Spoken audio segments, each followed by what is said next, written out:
Hello everyone, my name is Mike. I have a very rare disease, allergy to water. At first it may seem funny and not even true, because a person cannot have such a disease. Water is the source of life for us. It surrounds people everywhere. Even we ourselves are made up of liquid tears, sweat, we drink it, we bathe. But I would also like it to be untrue.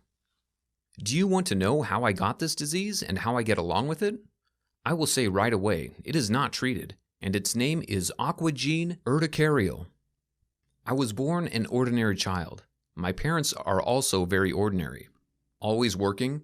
When they got married, they were expecting a child, me. After me, they had a little sister, Emma. We lived happily and I was happy with everything. But one cold winter, Emma became very ill. She had a high temperature and parents took her to the hospital. I went with them. I was 7 or 8 years old at the time. We took turns at Emma's bedside, and on the third day, she felt much better, and my mother asked me to run to the cafeteria and buy some bread and rolls. On the way there, I slipped on the wet tiled floor of the hospital, hit my head hard, and lost consciousness. But that's not all. It turned out that I bumped into a nurse who was carrying a tray of medicines in glass jars. They broke, and one of the shards cut my hands as I fell. They helped me, brought me to my senses. I saw the cut, pulled down the sleeve of my jacket, and went on to the cafeteria. I was so happy that my Emma wanted to eat that I didn't care about a scratch. I didn't even tell my mother what happened. It all happened very quickly. In the late afternoon, my father and I arrived home, but my mother remained in the hospital. I was supposed to go to school the next day. I didn't sleep well all night. I rolled around on the bed like a pea. I couldn't sleep. I had a terrible headache and was very hot. I didn't know what was going on. In the middle of the night, I got out of bed and immediately fell down. My head was spinning. I immediately felt a sharp pain in my arm.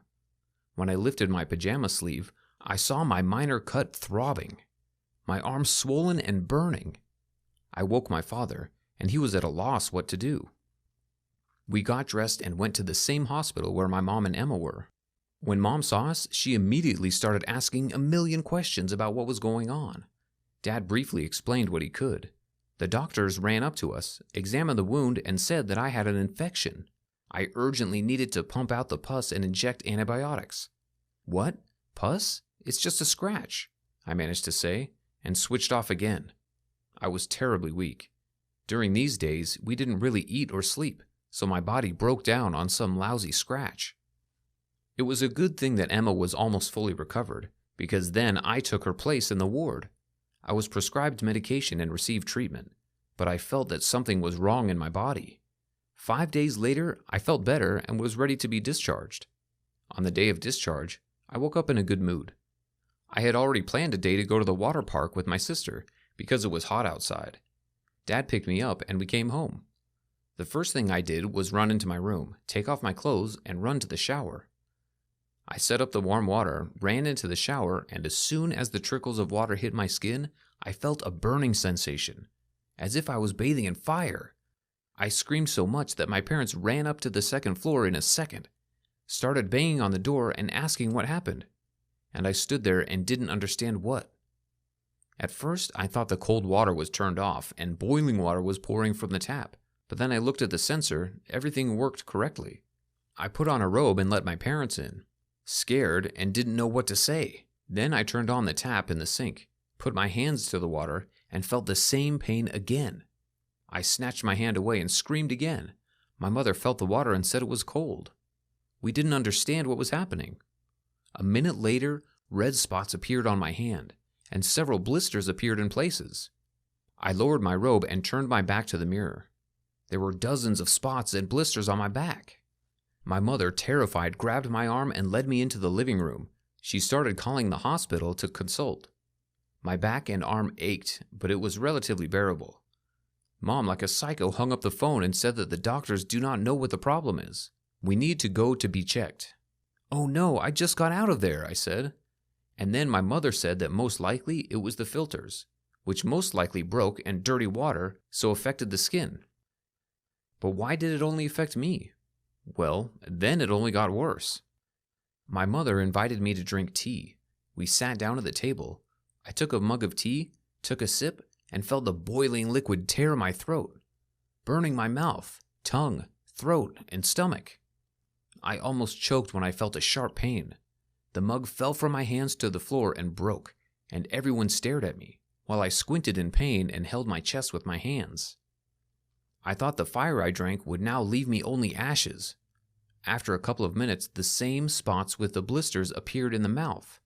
I wanted to cry in desperation. Tears rolled up from my eyes, but they left red marks on my face. I started to panic. Dad took me to the hospital again. The body burned inside and out. There we explained this strange situation. They took a lot of tests from me, but in the meantime, they told me not to touch the liquid, not to drink or touch it. And now you can imagine what happened to me when I went to the toilet in a small way. Oh yes, I was ready to howl in pain. The doctors called a consultation, and I had to bring in other specialists. And at that time, I was already dying of being thirsty, not to mention needing to wash. I had no choice, so I took a risk, bought water in a bottle, and swallowed this fire. You know, the worst situation is to die of dehydration or pain. As a result, in order to establish a diagnosis, such experiments were made on me. They poured water on me and watched me. I endured through clenched teeth. As a result, my parents and I were told that I was allergic to water, or aqua gene urticarial. It appeared due to the fact that when I got infected from a scratch, I began to be injected with antibiotics. At that moment, something went wrong in my body, and the reaction caused consequences in the form of hives. But the fear was not that I would now have to change my entire lifestyle, but that this disease was not being treated. That's it, friends. By the way, yes, about life, do you want to know what I had to change? Look no further. Of course, I was prescribed some medications that eased the pain a little, but not so much that I could safely drink liquids, eat soups, and so on. By the way, yes, I stopped eating soups, rarely drank liquid, and had to go to the shower only once a week. Most of the time, I sat at home in my room. In the summer, it was too hot outside, and I was sweating and thirsty all the time. The air was humid in autumn and spring, and it often rained. But this is not all. I had to give up going out of town, going to the pool. When I grew up, I was not even allowed to play sports and generally avoided physical activity in a good way. The only discovery I made for myself was that I didn't have such a strong reaction to milk, so I drank it more often than anything else. And when I wanted to wash up, I took handfuls of pills and took a quick shower. When I needed to solve business and go outside, I put on light clothes, all the time hiding under an umbrella from the sun and rain. Quickly did what was necessary and went home. When I was smaller, it was a little easier for me to accept myself as such. But as I grew older, I saw that my boundaries were very close, and it became even worse. Over the years, I became more and more irritated, especially when I saw that my friends, classmates, continued to live their full lives, go to the sea, hang out together, play volleyball on the sand, and I sit in a fucking room alone and drink milk. Where is the justice? I don't even have a girlfriend, and I was too shy to tell anyone about myself. As soon as I thought about it, something good happened in my life. It turns out that Emma went to one of her friends' houses where she told her older sister about me. It turned out that the girl also had an unusual life.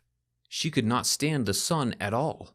She was allergic too. She listened intently to the story about me and sympathized, perfectly understanding my pain.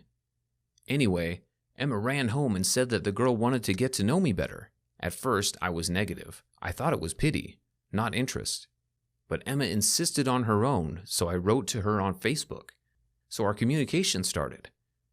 To be honest, I was in a good mood. For the first time in my life, I was not ashamed to admit that I was special and tell in detail about myself. Her name is Nora, and she shared everything with me too.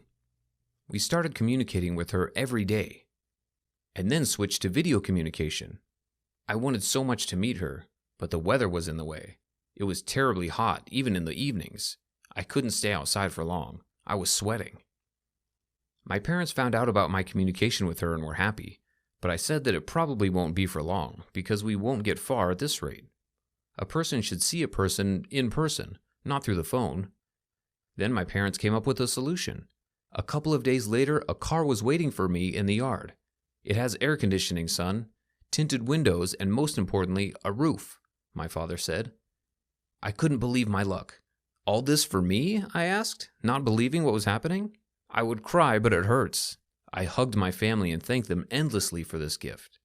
That evening, I went to Nora's, and we drove around the city. She, too, had not seen the streets or people for a long time. We brought food with us and sat in the car with the air conditioning on. It turns out that Nora is even more beautiful and sociable in life. I was happy.